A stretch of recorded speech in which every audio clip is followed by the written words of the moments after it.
What's the best example of only the guys would understand this? Having to pee with morning wood. This right here. Especially when you wake up at 2 a.m. and have to pee. Just sit with a ski jumper stance. The piss hard-on dilemma: can't piss because of hard-on, can't get rid of hard-on because you have to piss. There was a post by a woman here just a day or two ago, asking why her husband, son, etc. were all very impressed with the stick they found. Well, was it a good stick?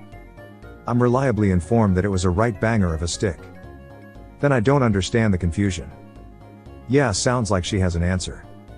I once saw a guy I know getting genuinely excited about a rock he found, and let me tell you, that level of awe for everyday objects transcends gender. That one over-exaggerated step off to the side while walking when it's hot outside. And somehow this is still about the stick. Multitasking isn't just for the ladies.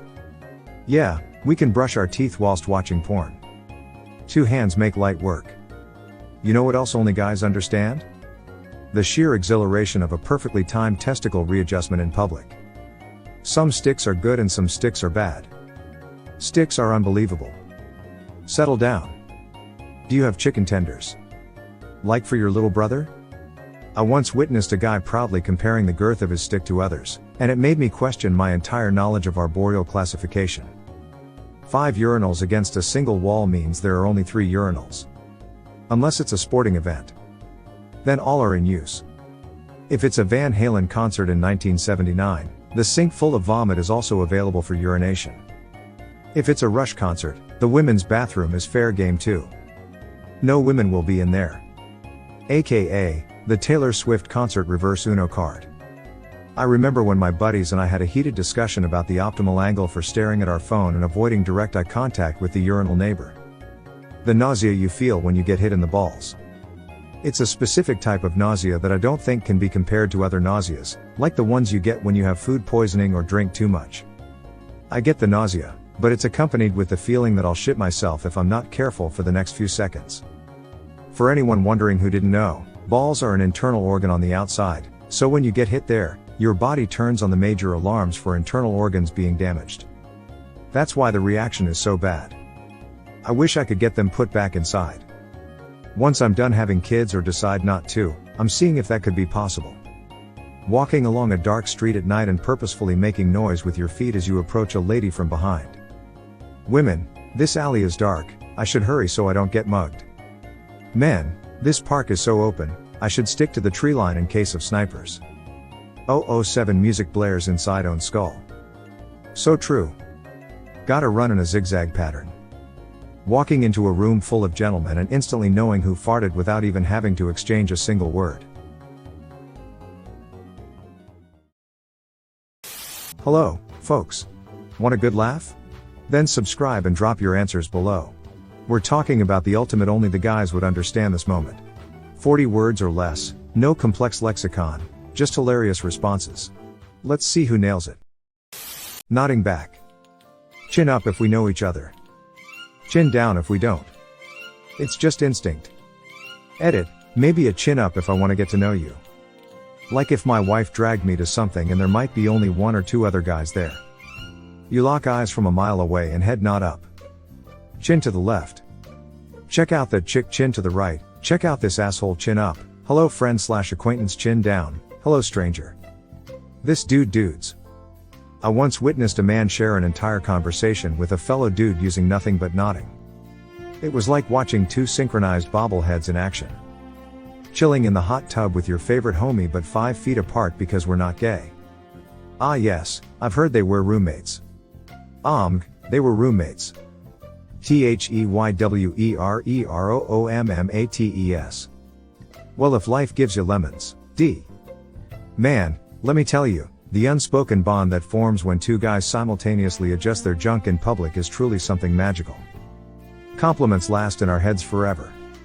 When I was in the 8th grade, a girl told me I had nice feet.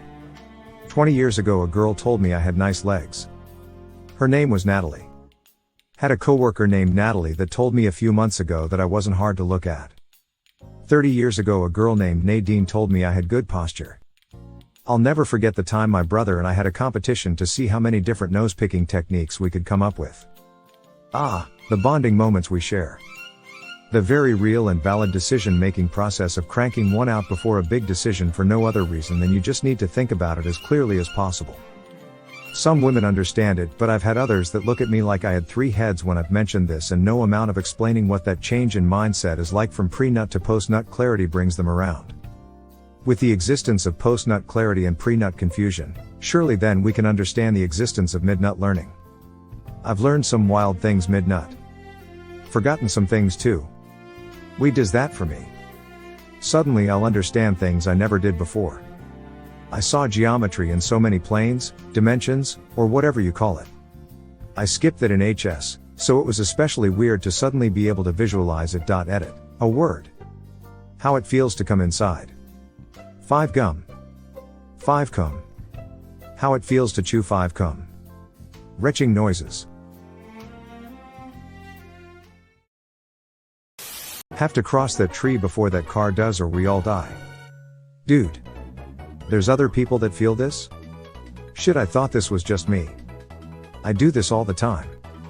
I thought I was the only one. Or when Therese traffic and you're walking, you have to get there before that one car. I once witnessed a group of guys engaging in a covert operation to ensure no car crossed their path while they attempted the daring tree crossing. True comradeship at its finest. I raised 3 boys and farts is something that they understand. Farting is my boys' love language, I swear. My brother and dad used to have farting contests. I think it was Blazing Saddles that got that one going. Farts are funny. That is a universal fact. I once saw my boys have an entire debate about the different sound variations of their farts, and trust me, it sounded like a symphony of questionable choices.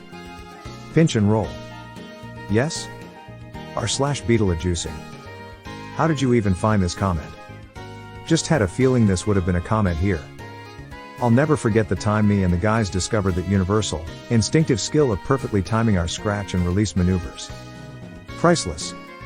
Being able to make your cock bounce up and down when you have a hard on. I was so fascinated when my boyfriend showed me this for the first time. My favorite answer: smile. I once witnessed a remarkable display of male athleticism when my friend accidentally dropped a pencil and managed to catch it with an impressive mid-air pelvic thrust. How guys support other guys during times of stress/grief/mourning. Years ago, my best friend's mother passed away suddenly, unexpectedly, and entirely preventably, at an age far too young to die. I called him when I found out, talked with him for a bit, passed on my condolences, and told him to call if there was anything I could do for him. About a week and a half later, I invited him over to my house. I asked, "How are you holding up?" To which he responded, "I'm hanging in there," both of which are guy code phrases, in which an entirely different question was being asked and answered. For the next 12 hours, we hung out in my den and played through a series of his favorite video games. During this 12-hour span, not a single word was uttered regarding what had happened. After he went home, my then girlfriend asked about how things went and was utterly flabbergasted when she found out that we had not talked about his mother at all. She got a bit miffed at me and accused me of not supporting my best friend in his time of need. I had to patiently explain to her that this was how guys supported each other. All of us know the drill, despite it never being taught. My job that day was not to try to prize feelings out of him that he was not inclined to share. My job was to provide an environment for him to kick back for the entirety of the day and forget about how shitty his life was at that moment.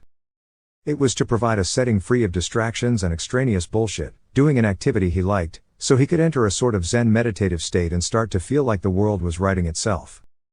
And I'd expect him to do the same for me if the situations were reversed. Any woman I've ever talked to about this has been confused, if not outright offended, by this state of affairs, but the simple fact is that, most guys grieve differently than most girls do, and we support each other accordingly. The overwhelming joy of throwing a rock into a body of water and seeing the splash. Rock go sploosh.